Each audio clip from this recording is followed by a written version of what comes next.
Very interesting study. Congratulations to the team, to Radhika, to Ipsita, to everyone. Before we move into our next session, don't forget to check out the poll results on the platform.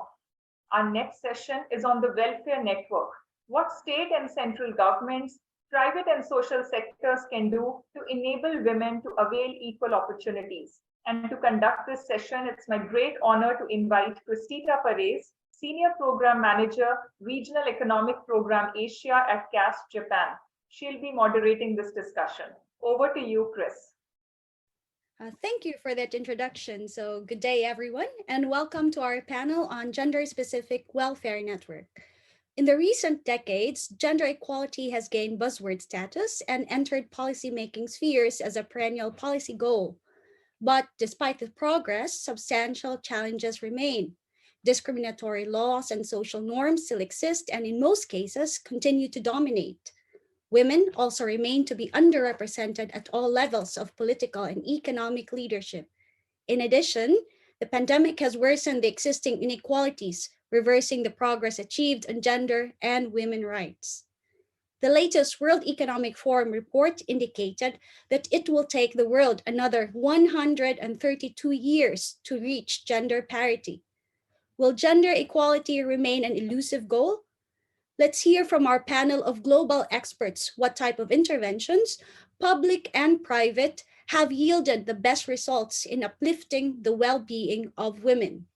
Let's also discuss both common challenges and unforeseen roadblocks that hinder women from being productively engaged in the workforce, earn fair wages, and live a life of dignity. With us today is Maitri Das, Samantha Hung, and Arun Nagpal. Let me just introduce them one by one. Maitri Das is one of the leading voices on sustainable development, equity, and inclusion. Her career spans the government, academia, the UN system, and the World Bank. She is currently the World Bank's practice manager and advisor to the Global Director on Urban, Disaster Risk Management, Resilience, and Land Global Practice. Maitri was also the bank's first global lead on social inclusion. She both leads and advises research on urban development, resilience, water security, health, social protection, and social development. Before joining the World Bank, Maitri held posts in the Indian government and in several academic institutions in India and the US. We also have Samantha Hung with us. Samantha is the chief of Gender Equality Thematic Group at the Asian Development Bank, where she provides leadership for advancing gender equality across all aspects of ADB operations and knowledge work. Samantha has over 2 decades of experience in gender equality at project, program, and policy levels. Before joining ADB in 2009, she held various gender specialist roles, including for the New Zealand Agency for International Development, Pacific Islands Forum Secretariat, UNICEF, and UK Institute of Development Studies. To round out our panel, we have Arun Nagpal. Arun's career spans diverse and multiple roles in engineering, marketing, and finance in a range of industries and functional areas. His passion for social issues led him to co-found Mirida, the Sanskrit word for soil, a social business venture aimed at facilitating sustainable and scalable holistic rural development and uplifting lives of underserved individuals and communities.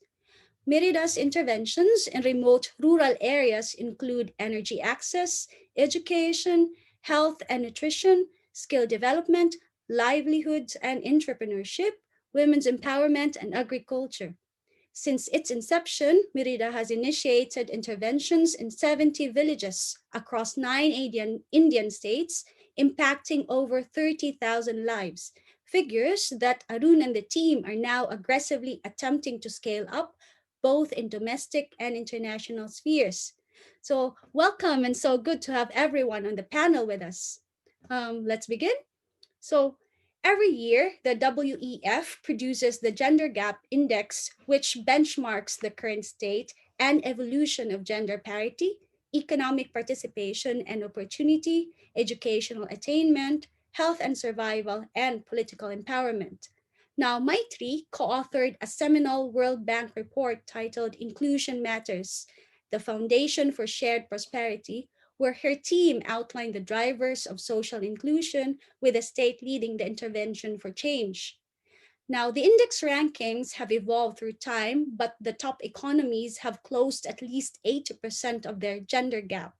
Maitri, what do you think are the key public policies that these countries have implemented that contributed to such progress? What can we learn from these leading economies, and can these lessons be applied in practice in different contexts? Maitri, I give the floor to you now. Thank you so much, Chris, and it's a real pleasure to be here. Um, Chris, thank you for that question, and it's actually a complex question. So I'm going to give an answer that probably it also has that complexity. First of all, I think that we do benchmark and we do compare countries, but I think it's important to compare like with like. So as you know, the Scandinavian countries are way up there as far as various indicators of welfare are concerned, not just gender, but others as well, including things like happiness. Mm-hmm. These countries have historically had a welfare system that has focused on exactly that, the welfare of the largest group of people.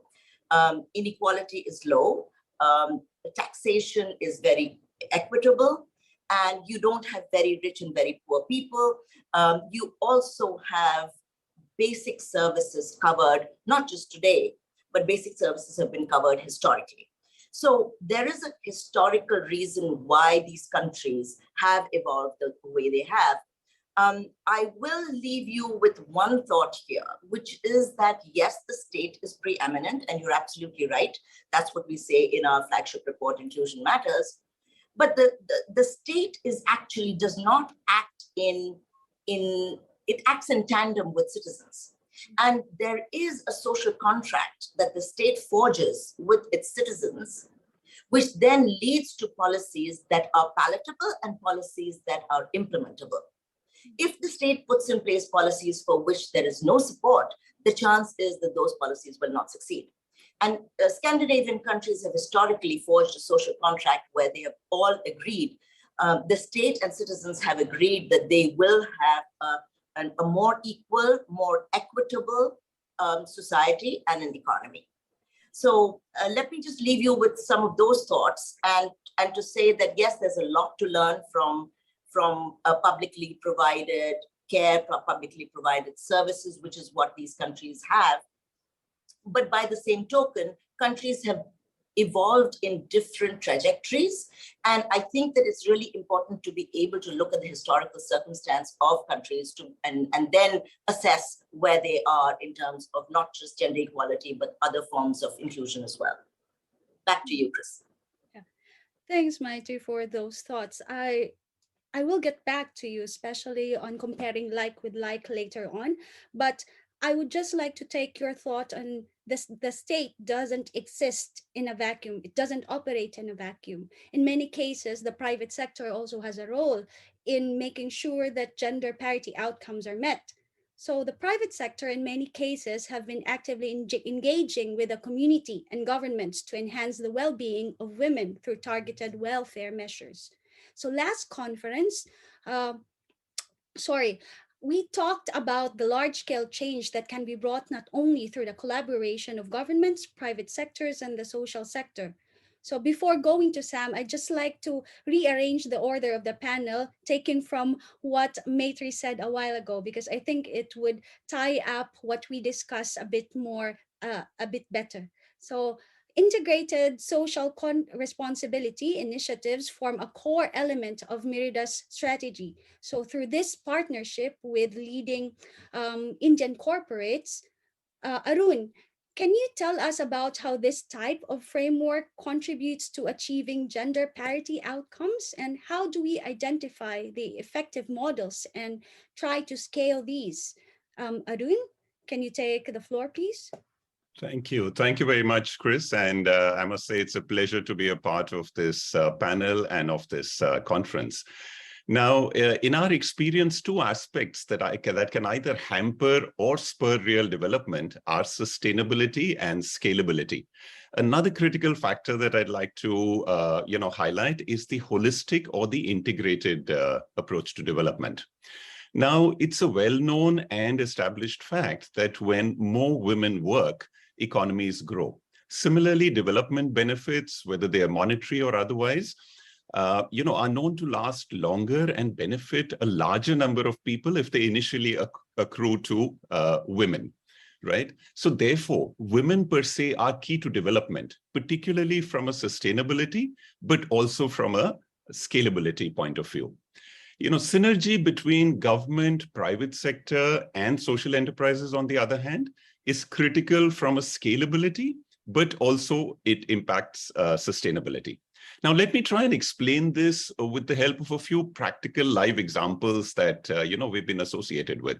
So about 6 years ago, we collaborated with the private sector through a corporate social responsibility intervention to electrify a remote village in Bareilly, which is in the state of Uttar Pradesh in North India, right? We deployed CSR funds to electrify this remote village, which hadn't been connected with the electricity grid. Now, we insisted on some financial contribution from the beneficiaries. So we got, engagement from the beneficiaries themselves. We then collaborated with another NGO partner, and we got in some more CSR funds to start a skill development initiative in that village. We started to teach women how to stitch. So, the whole objective was not to end with energy access, but to, use energy access as a spur to, developing productive activity, right? So we started teaching in this women in this village how to stitch. Now, the idea was how not to just stop again at the skilling initiative, but to encourage the women to use their skills for further productive activity, right? And then not only use this for further productive activity, but encourage some of the women to become entrepreneurs. Now, to cut a long story short, over the last 6 years, we've trained about 300 women in this village and surrounding villages on how to stitch. So they carry this basic skill with them wherever they go.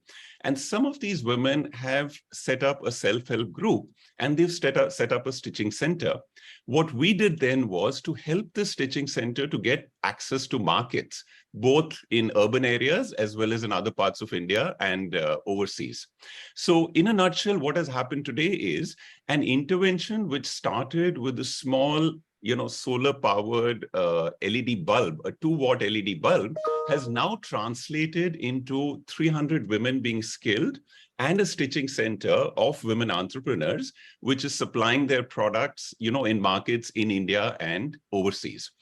Of late, what these ladies have started doing is, as part of their diversification activity, they've started upskilling themselves. They've started looking at recycled and upcycled fabric. They've started looking at sustainable materials, etc., so that they can scale up the kind of work that they are, engaged in. Now, having started this as a relatively small pocket of excellence, what Mrida is trying to do is collaborate with the government, with the state government in Uttar Pradesh, and collaborated with the NABARD, which is the National Bank for Agriculture and Rural Development, to set up an OFPO, or an off-farm producer organization, which will scale up the impact by having more than 200 women engaged in this productive activity, right? So essentially what has happened is, these women today speak about how they've become financially independent. The married women have become prominent earning members of their respective families. And the unmarried women now say that because they are contributors to their respective families, they're no longer under pressure to get married, and they're no longer treated as liabilities within the community. Similarly, we also work with small and marginal farmers to cultivate ancient healthy grains like millets and amaranth. Now here the objective is that while the farmers cultivate the grain, how can we involve women in that village to engage in small productive activities, which will, bring about basic value addition in those grains. So the whole idea is to move the whole economic activity from supplying a commodity, which is a grain, to a value-added or a semi-finished product or a finished product. What Mrida has done as a social enterprise is, to create a brand called Earthspired, inspired by the earth. So we've got a range of healthy millet and amaranth-based healthy multigrain flours. We've got a range of gluten-free healthy cookies. We've got ready-to-cook, food products. We've got ready-to-eat snacks, which we supply to the end consumer. Now, these products are also processed through an NGO working with women from urban slums. So essentially what we've tried to do is span the entire value chain from farm to fork, and create a win-win situation across all aspects of the value chain, with women being at the core of that activity. Now, Earthspired and Mrida are being taught as a case study at INSEAD and in other management institutes in India as well as overseas. So now this is an example of how we've collaborated with small and marginal farmers, with women, and with academia. Having brought it up to this stage, now we're trying to see how we can access government support or private equity funding so that we can scale up both our work as well as impact to the next level. So what I've tried to explain to you through these examples is, while the holistic, the overall objective is inclusive development, with women being at the core of, even if not central to the development activity. To us, that is the essence of gender parity. So, one of our favorite before-after pictures is, when we start with our first visit to this village, where the women had this veil, or the ghungat as it is called in India, and they would only talk to us if there was a male member of the family, who was present by their side. And cut to the present stage, where we have this picture of a group of these women, on a video call with us, reaching out saying, hey, we've got all these products. Why don't you help us to find market linkages? So, the veils have gone off and the women are doing this call independently. So this is symbolic, no doubt, to some extent, but to us, this is something that women's empowerment or gender parity embodies. Thanks. Thanks, Arun, for giving us a very concrete and micro perspective of what gender parity actually means to these lives of women. So now I'd like to take it from a macro perspective, from a regional perspective. So let's go to Asia and the Pacific region and see what is happening there. Progress towards gender equality in the Asian Pacific region has been uneven. The region still has a lot of ground to cover in terms of work, wealth, well-being, and welfare, or the 4 Ws of women. Accelerating progress in gender equality is one of the 7 operational priorities of the Asian Development Bank. While there have been some gains on the education of women and girls, this has not necessarily transformed their capacity to transition into higher paying jobs. And this has been compounded by the global pandemic. Sam, are there any examples that you can share from ADB-supported operations of gender-focused policies that have led to better parity in the 4 Ws and contributed to gender equality and women's empowerment? Sam, the floor is yours. Sure, thank you, and good morning from where I am, but nice to be on this panel, and thank you very much for inviting me. So I think, as you were saying, Chris, we know that progress has been uneven. As you mentioned, we've seen great gains in some areas such as health and education. But I think it's important to remember that even before the COVID pandemic, the Asia Pacific region was the only region which actually had already a declining female labor force participation rate. And there's several reasons for that. But also women remain heavily concentrated in the informal sector, and jobs are more fragile, and also women's wages are equivalent to only about 77% of men's wages. And we know that there were lots of discriminatory social norms that are prevalent, and rates of gender-based violence are high, et cetera, et cetera. So along comes COVID, and actually COVID put a spotlight, I think, on a lot of gender issues that were already there. But in some ways, it's brought more global attention and brought it more to I guess, the attention of governments, which is a positive thing. So maybe there's a little bit of a silver lining. So turning to ADB's approach, we don't apply a 4W framework per se, but as you mentioned, it is one of accelerating gender equality is one of our 7 operational priorities. And I think very much picking on what my fellow panelists have said, we adopt a very context-specific approach. And we see our 7 operational priorities as more thematic and holistic. And very much sort of with the intent of scalability and sustainability.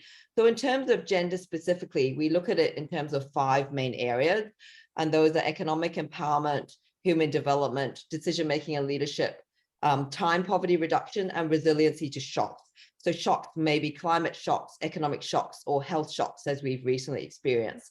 And we have a very sort of intentional corporate approach around setting of targets. Targets in terms of design, but also in terms of project completion for gender results. So it's quite institutionalized, and it's applied across all sectors, whether our public policy arm or our private sector arm. And in ADB, it's all in one institution. So what that means is that we're able to intentionally apply this approach irrespective of the type of lending and grant modality. So that meant that in the early stages of our COVID pandemic response, we actually processed very many rapid budget support programs, basically to help governments cope with the pandemic. And their objective was, to offer sort of short-term recovery support, but also to make sure that we didn't lose on gender equality gains wherever possible. So some of the things we would include in there would be specific targets around social protection, making sure they get into the hands of women, that economic stimulus programs paid specific attention to women-owned businesses, and health measures, for example, acknowledge women's significant role in the front line and provided support for them. And they could be really practical things like transport support for women health workers to get to and from their workplace during a lockdown context.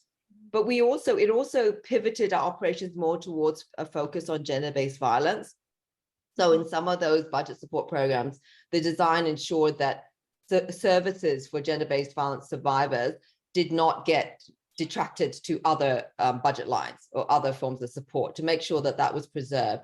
So I think that that really showed that, I guess, attention to gender equality was quite in our DNA, that we were able to apply that. But I think more importantly, if you're really talking about policy reforms and long-term transformation, we really need to focus on sustained, continued support over time, and also engaging more at the policy level. So I'd like to show maybe just a few examples of that. So for example, in the Philippines, we've been supporting a youth to work program, which involves a job support for a program called Job Start, which involves skills training. So since the very beginning, that has had a very significant focus on young women. But then during the COVID pandemic, we followed that up in response to government request to expand that to more at-risk youth. And as part of that, we integrated childcare assistance, because we all know that one of the barriers for women entering work is lack of childcare. And we saw the unpaid care burden increase during COVID. So that's an example where, subsequent policy loans is building on that policy engagement and integrating stronger gender designs. Another example is in Fiji, where we worked with the government, and it's actually up to the 3rd policy-based loan. And it's a policy-based loan actually around private sector-led growth reform, government reforms to enable private sector to flourish. But we were able to introduce gender responsive budgeting through that. And by this year, actually, in 7 ministries, they're adopting a gender-based budgeting approach. And that's quite new in Fiji. But when you talk to the project officer about how they achieve that, it's really just, they quite honestly said that in every meeting, they ask the gender question, and you keep asking the gender question, and that requires the project officer to really own it. But, they keep asking the gender question, and then over time, that becomes a normal part of the conversation. And an understanding that the priority is there. So that's another example. We talked earlier about a little bit about financial inclusion. And in Indonesia, we've been working with the government on a financial inclusion policy. But through that, we supported the government to introduce the first national women's financial inclusion policy. So again, when you get that kind of policy buy-in, that paves the way for a lot of other work. So, working with the government around what is, refining national definitions for women-owned and led businesses. How do you then mandate sex disaggregated data through regulatory requirements for the banking sector, capacity development, so that it becomes mainstream through the whole financial ecosystem. And maybe just one last example is in Georgia, and we've worked with the Tbilisi City Hall to develop urban planning guidelines. And that around how do you develop your urban planning to be a more inclusive way for gender responsive design. And that's actually been applied. It's through an urban development program, but the City Hall has really embraced it, and they've actually applied it in developing some of their park design, with women's usability and safety and accessibility and all that in mind. So that's, again, I guess another example. So I guess my inclusion with all of this is that working on gender equality requires a very holistic response at all levels, but you get systemic change when you bring different players on board and you have sustained engagement and policy dialogue at the national level. And that's where you're going to get long-term gains that aren't going to be threatened when there's the next pandemic. I'll leave it at that. Thank you. Yeah, thanks, Amanda. So I'd like to ask our panelists some follow-up questions now. Maitri, when you were giving your opening remarks, you touched upon the history of welfare policies that is embedded in those countries which score really high in the index. I'd like to ask you that, do gender-blind welfare policies actually work for women, or should we advocate for more gender-focused development policies for women? How should these women-focused policies differ from other welfare policies? Excellent question, Chris. And this is an age-old dilemma as to whether the mainstreaming approach works better or the targeted approach works better. And I think, to me, that's a bit of a cop-out because it's basically both. I think that it's really important to be able to mainstream or to be able to integrate gender considerations into pretty much everything, because everything affects men and women, boys and girls differently. It's not always disadvantageous to women. Sometimes it's disadvantageous to men and to boys. But there is, and that's the crux of gender. The crux of gender is the relationship between the sexes. So to be able to have a policy, now let me give you an example, okay?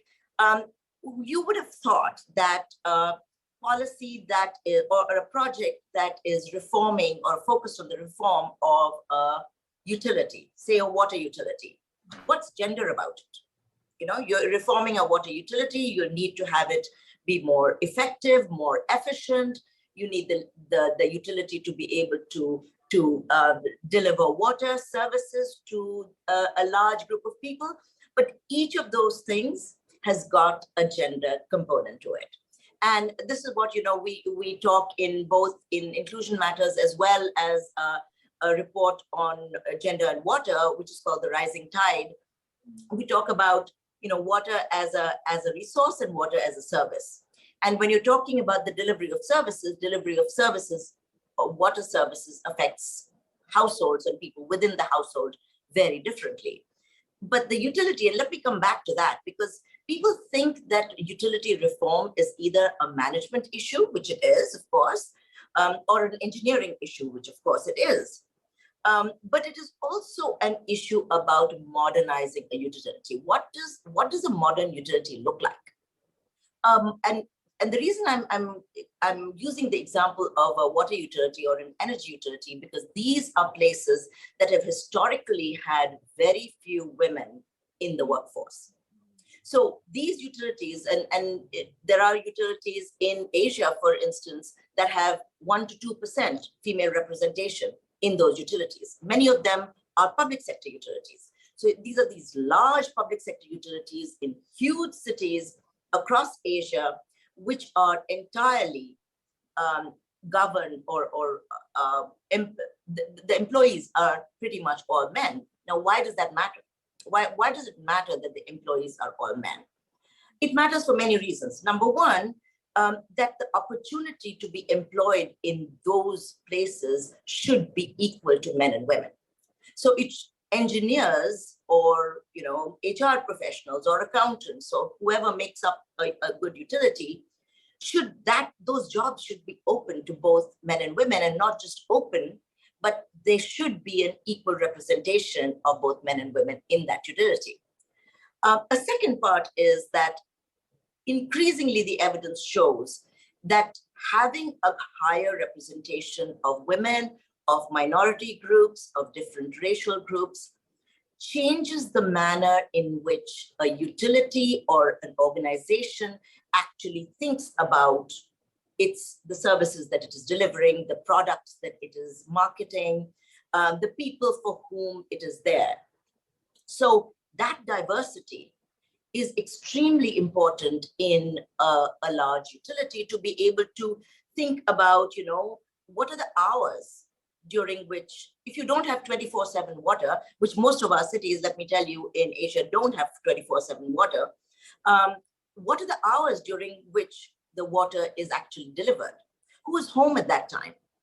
Is it if the water is going to be, the water in the taps is going to come at 11 o'clock or 12 o'clock in the morning or at noon, someone has to stay home. Someone has to stay home to be able to fill that water and to be able to store that water and to be able to manage that water for household use.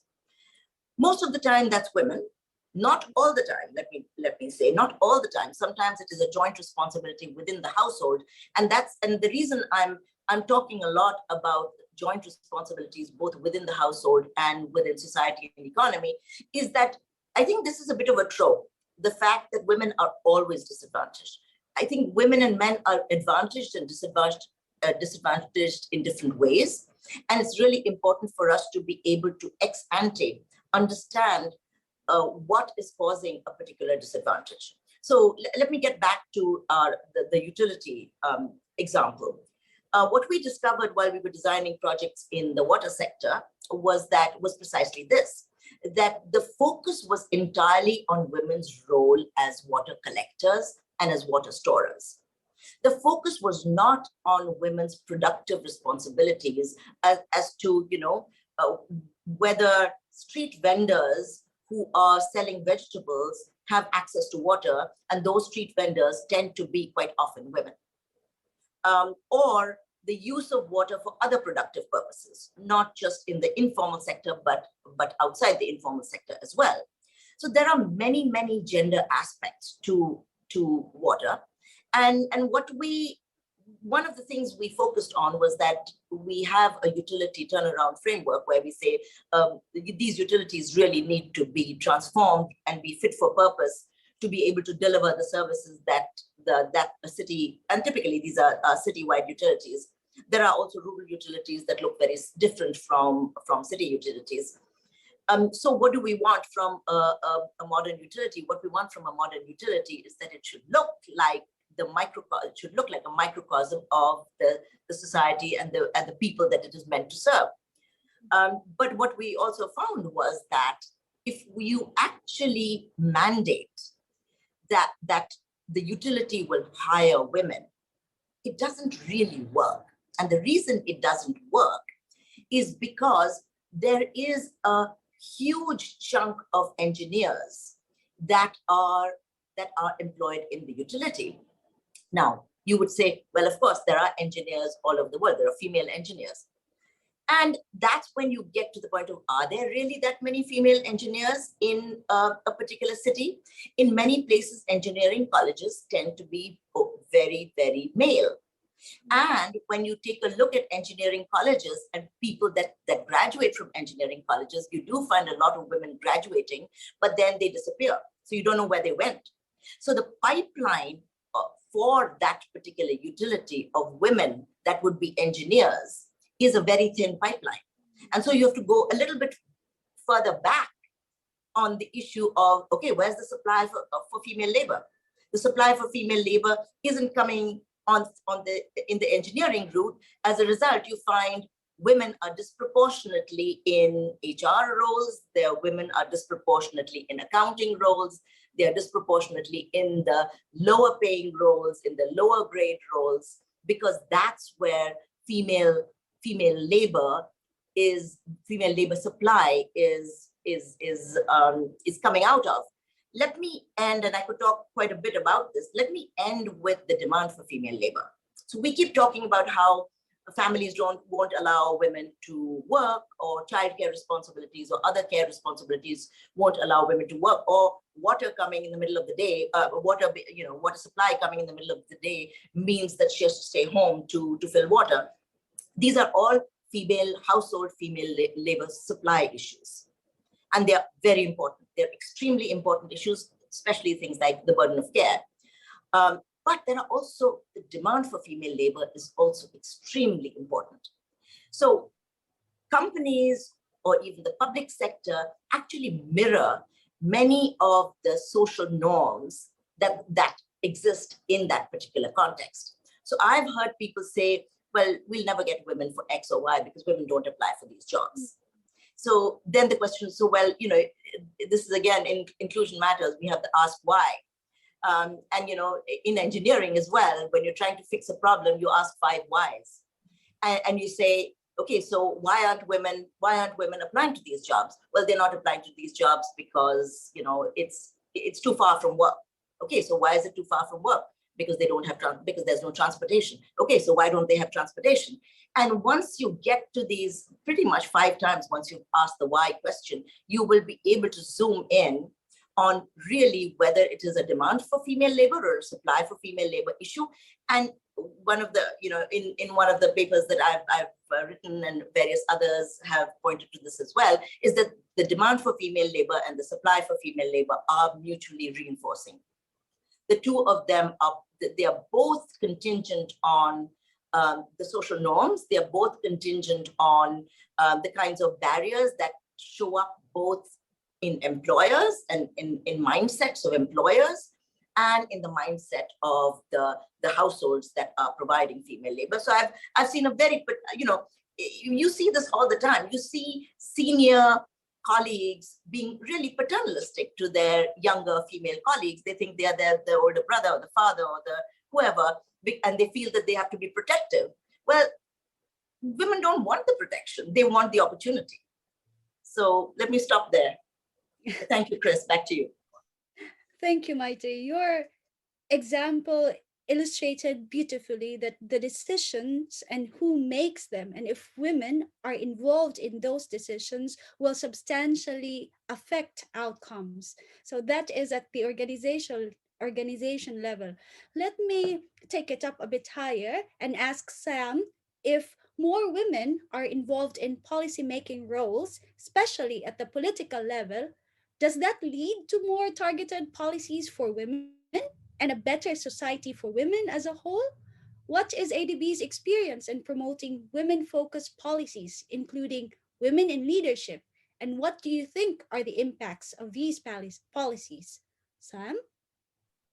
Yeah, thanks for the question. And I think this is quite interesting what Marta was saying. I mean, I fully agree with her. At the end of the day, it's much more complex than sometimes we realize. And fundamentals, it's about social norms influencing all aspects.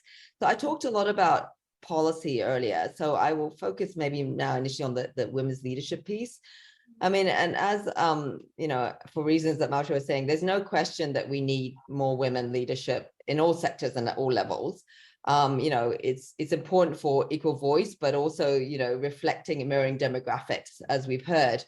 But it's more important because we need women in leadership to be effective in championing gender equality issues, rather than going into the system and perpetuating what is already a dominant patriarchal system or social norm culture that prevails. So they need to change the system. So we need to get more women there, and we also need to help them to change the system in terms of what style of leadership and in terms of attention to which issues are prioritized.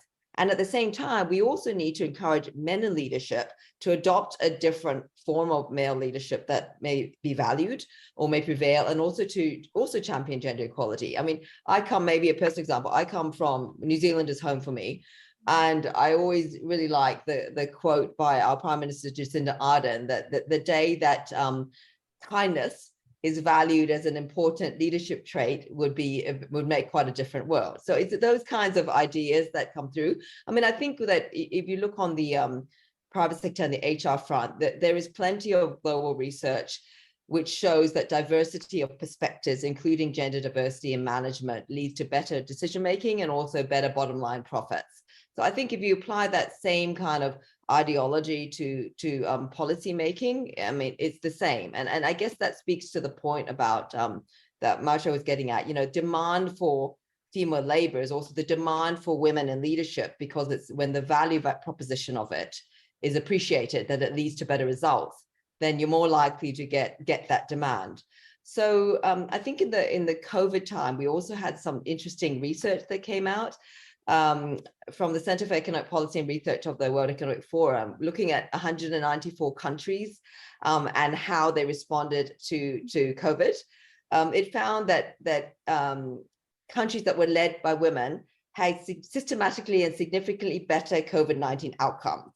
And the reasons for this suggested that women leaders tended to react more quickly and decisively in the face of potential fatalities. And that was partly because of greater value placed on human life, but also more risk-taking in the domain of the economy. And those countries with women leaders tended to implement lockdown quicker under simpler circumstances. And there's also some commentary that maybe the reason for this is I mean, of course, this is a bit of a generalization, but there are trends that are shown here that, perhaps women valued more collective thinking by surrounding themselves with technical experts and taking that advice rather than assuming their own technical knowledge. So I think that's quite interesting to see.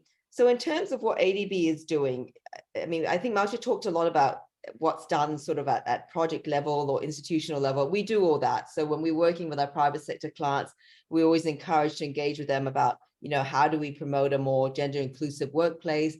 How do you build a stronger women's pipeline? How do you get more women into management, and why is that important? So we do that. We also do it at community level. We talked about water before, but it could be anything else as well, where there's a community decision-making body, and we ensure that there's representation and it's done in a gender sensitive way. But something that we also been doing, which has been quite successful, is we have a flagship Asia Women Leaders program, which has been running for 8 years now. And it really focuses on middle to senior level women in public sector management that have the capacity or potential to influence change and grow in the system. And the training is very much focused on soft skills. So it's not about, learning the technical. It's about how do you as a woman leader communicate with authority? How do you negotiate well? How do you champion issues? And how do you handle difficult situations, acknowledging that a lot of them are in a very male-dominant environment. And through that, we also build a network. So it becomes sort of like a peer network system. And we've been doing that quite successfully at regional level, but in recent years, we've been rolling it out at national level with the aim that it becomes more of a national owned system, and it's sort of a training approach. So we've done that in Cambodia, and they've rolled it out down to sort of provincial level. And we've been doing it, started it this year in Indonesia, working with women in state-owned enterprises, and the reason we're doing that is because ADB is investing a lot in state-owned enterprise reform. But it's the same idea. And just last week, I was actually in Mongolia because we're planning to roll it out there with the National Commission on Gender Equality. And they want to target women kind of like at deputy secretary level across government. So, and aligning with their national gender policies. So those are some examples of how we're doing it. We try to champion at every level, but this is sort of our more sort of targeting that niche, because we see that as a bit of a gap in the system. So back to you. Thanks.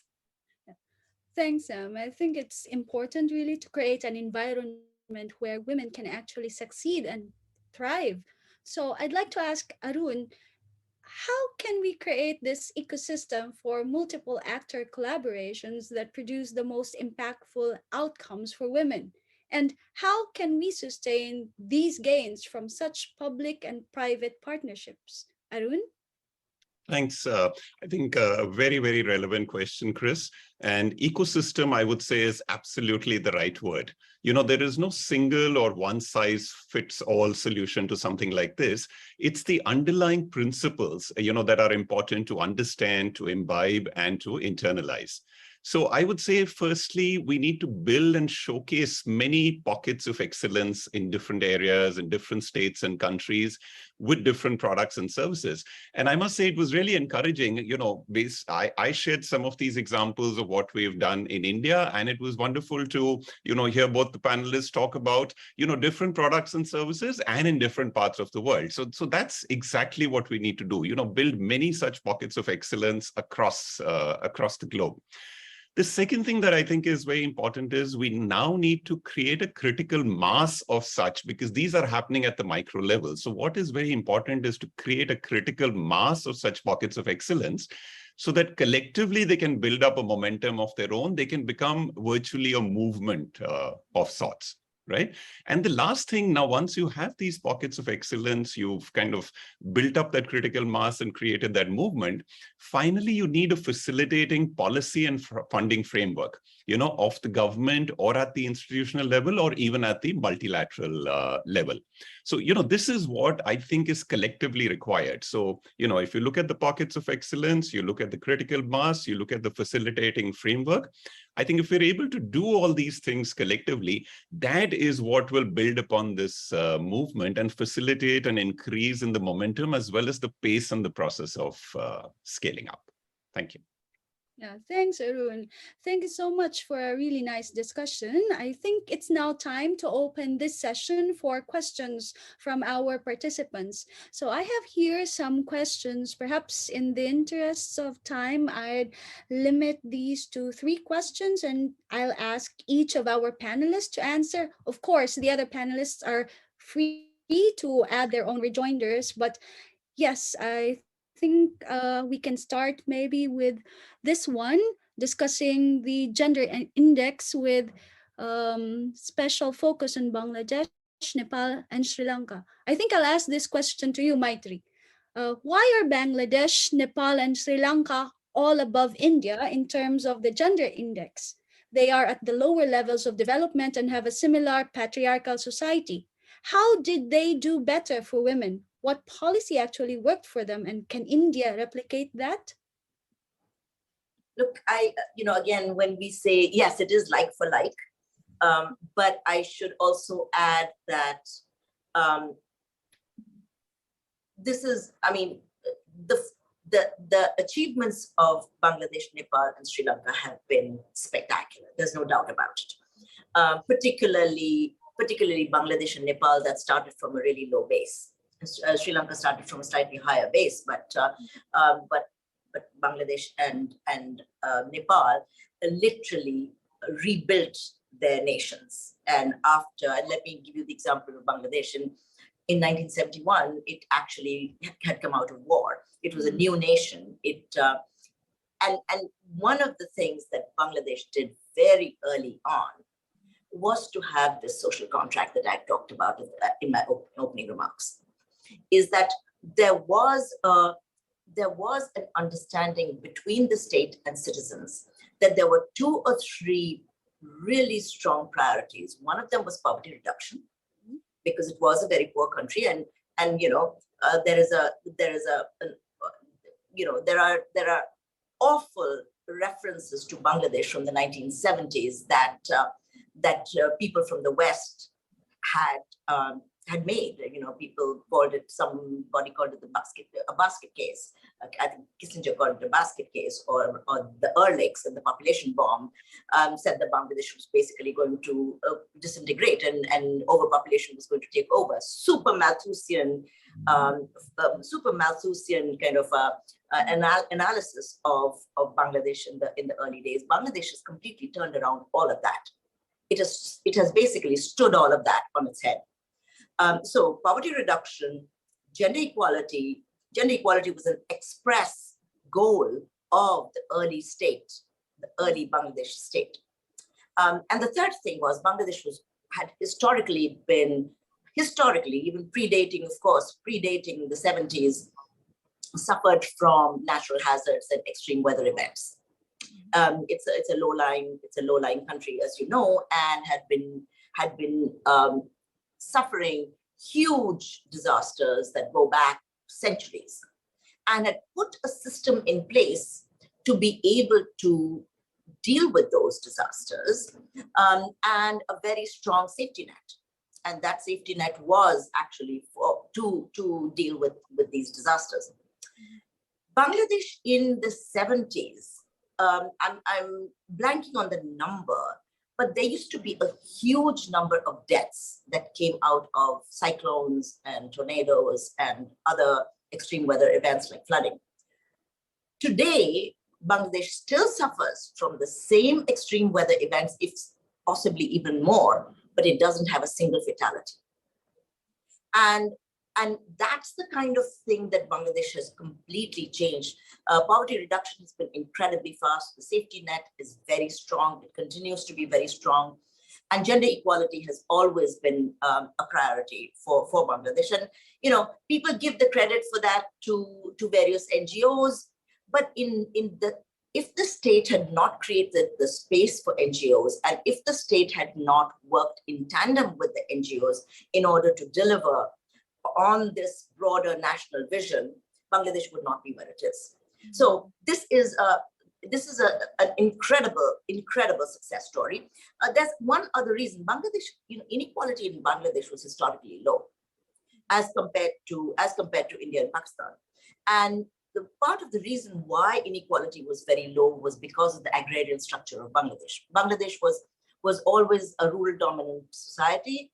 Urbanization has increased over time, but land holdings were historically small. They did not have these big feudal land holdings and landowners that then, through a variety of mechanisms that are not part of this session, led to very large, very unequal societies. Bangladesh did not have that. It had smaller and more equitable land holdings.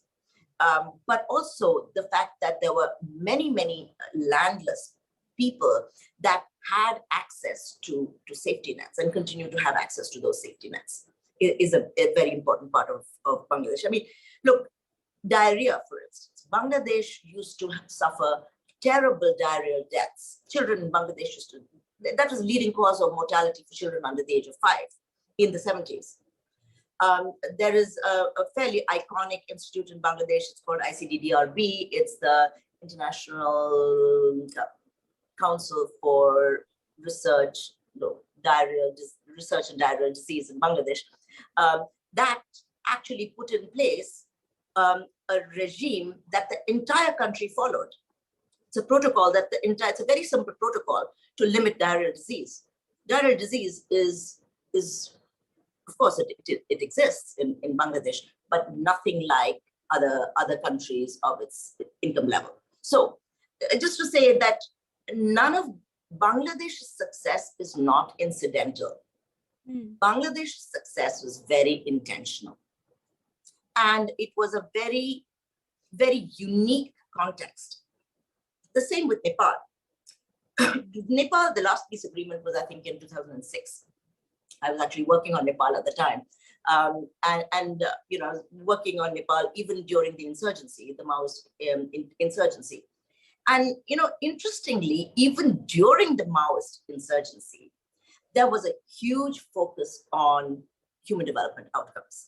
The state and the insurgents were willing to work together in a very strange tandem to be able to focus on gender equality and gender-based violence. Gender-based violence was very high in Nepal, continues to be high across South Asia, continues to be high in Bangladesh, by the way. Gender-based violence continues to be high, and we can have a whole conversation about how success leads to backlash. And we can, gender-based violence actually moves in waves depending on the ways in which women assert their rights. But Nepal was another very, very intentional success story of gender equality and human development outcomes, as well as a very concerted migration, international migration and female employment regime, policy. I can keep talking about this, but I realize I need to give my my panelists a bit more space to come up with. But yeah, I just want to say that India is a very different context. Not holding a brief, but it's a very different context. It's incredibly large. It's incredibly diverse, and there is a certain homogeneity in Bangladesh and Nepal. Well, less in Nepal and more in Bangladesh. Nepal is a more heterogeneous and a more diverse society. But India is incredibly heterogeneous. So everything you say about India, the opposite is also true. So yeah, just back to you, Chris. Yeah.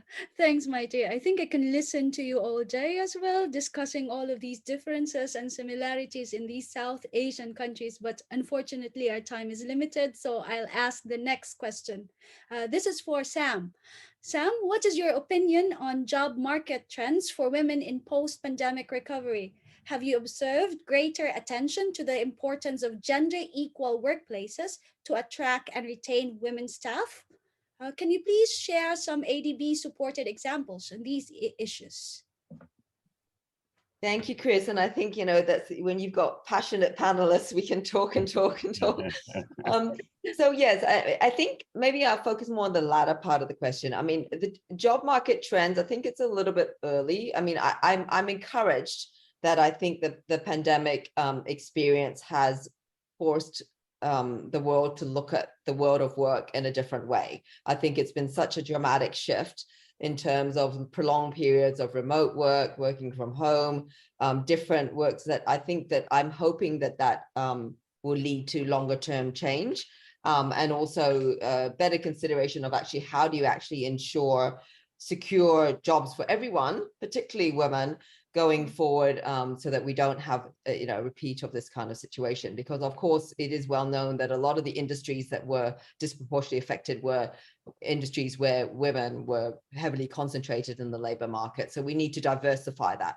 But I think if you look at the world of work and the gender equal workplace as part of it, I think that we are seeing change, and we've seen some change during the pandemic, and we are hopefully seeing continued change. And in terms of how ADB has dealt with that, during the pandemic itself, we did work with some of our clients, both government and private sector, to respond and to respond to the needs of women in that workplace. So for example, in Vietnam, we've done a lot in the SME space, but during the pandemic, we processed rapidly a specific grant to help support women owned and led SMEs to ride out the pandemic experience. So that's one example.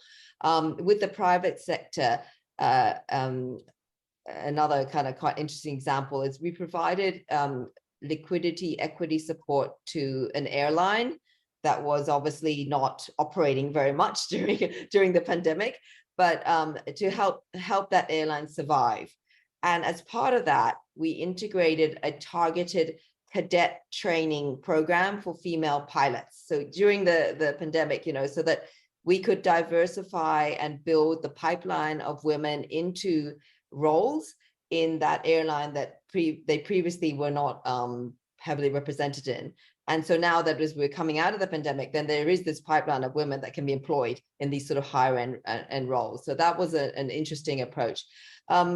But it's also a continuation of our regular work with the private sector to make sure that, how do we work with them to not just provide a more gender responsive product to their clients, but how do they actually address gender within their own workplace. So typically our loans to private sector clients include things such as helping them develop a sexual harassment policy and mechanisms to deal with that, building internship programs with intention to encouraging women into the industry, and also more sort of flexible work policies.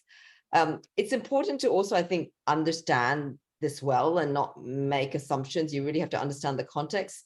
So we have also supported some sort of very focused research in particular contexts, such as we worked with the Center for Economic Research in Pakistan and Duke University to do some research on female-friendly workplaces in urban Pakistan and what sort of issues make a difference in terms of the female-friendly work environment. And I mean, some of it is quite obvious, but it's still interesting to have the data to back it up. And it found that, you know, size of firm and nature of job made a difference. I mean, obviously larger firms tended to have more capacity to include gender considerations in their organizations and provide female-friendly environments. But also in that context, basic facilities and working hours were important. So having, you know, adequate toilets for women and adequate working hours that made it easier for women to commute, that made a big difference in terms of encouraging women to want to work there. So those are some examples. And I think lastly, just to leave a thought that I think even for our own organizations like the Asian Development Bank, the pandemic experience is also important to learn from, because we've just returned from almost 2 years of working remotely, and there've been pros and cons, but I think that there are gender aspects to that everybody's still learning as we come back. And I think it'll be really important to monitor that ourselves in terms of encouraging that we ourselves sort of walk the talk in terms of having a gender inclusive workplace. So I'll leave it at that. Thank you. Back to you. Thanks, Sam. So now we have our third question. I think this is addressed to Arun. Arun, what are the constraints, if any, that you face or visualize while practically scaling up gender parity or development outcomes on the ground? Arun? You know, we do feel that the holistic approach, you know, integrated end-to-end solutions are key to sustainability and scalability for any development intervention, and hence also for gender parity interventions. Most organizations, however, are typically, you know, vertically structured and not really geared by design to adopt a holistic approach. You know, for instance, in the example that I shared, just skill development itself, you know, would have brought in the numbers and the scaling of the skill development initiative, but it was skill development leading to sustainable livelihoods or entrepreneurship that made a difference. Again, it was entrepreneurship supported by commercial inputs and, you know, marketing linkages. You know, all this put together is what will build success as well as sustainability and further scalability.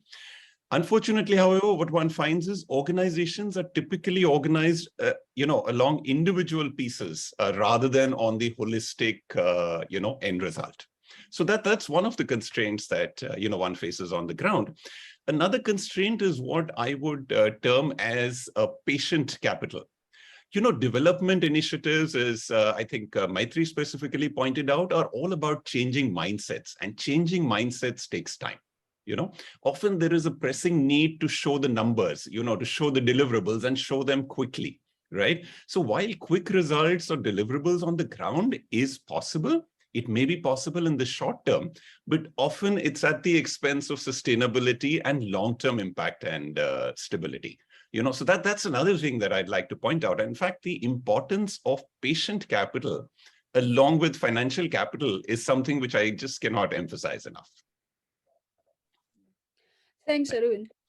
Patient capital, everything takes time, but unfortunately, we don't have enough time. So I have to cut this Q&A short. So I'd like to wrap up this session and ask our panel to give us a one or two sentence answer to this session's main inquiry. How do we normalize equity? I'll start with Maitri. Wow, how do we normalize equity? I think we normalize equity by collaboration, by intentionality, and by a strong upfront understanding of the problem that we're trying to solve. You cannot hit a specific problem with a blunt instrument. Thank you, Maitri. Now I'll give this to Sam. Oh, huge question, but maybe just to think of something that emphasize something that maybe hasn't been said. I think you normalize it by having an evidence base, and that requires regular collection, monitoring, and evaluation of gender data, because that's how you're going to get informed policy, action, and accountability. Without that, it's very difficult. Thanks. Yeah. Thanks. And finally, to Arun. Well, I would say essentially by imbibing and internalizing it as a core personal belief, not just as a development sector term, but as an integral part of our day-to-day lives.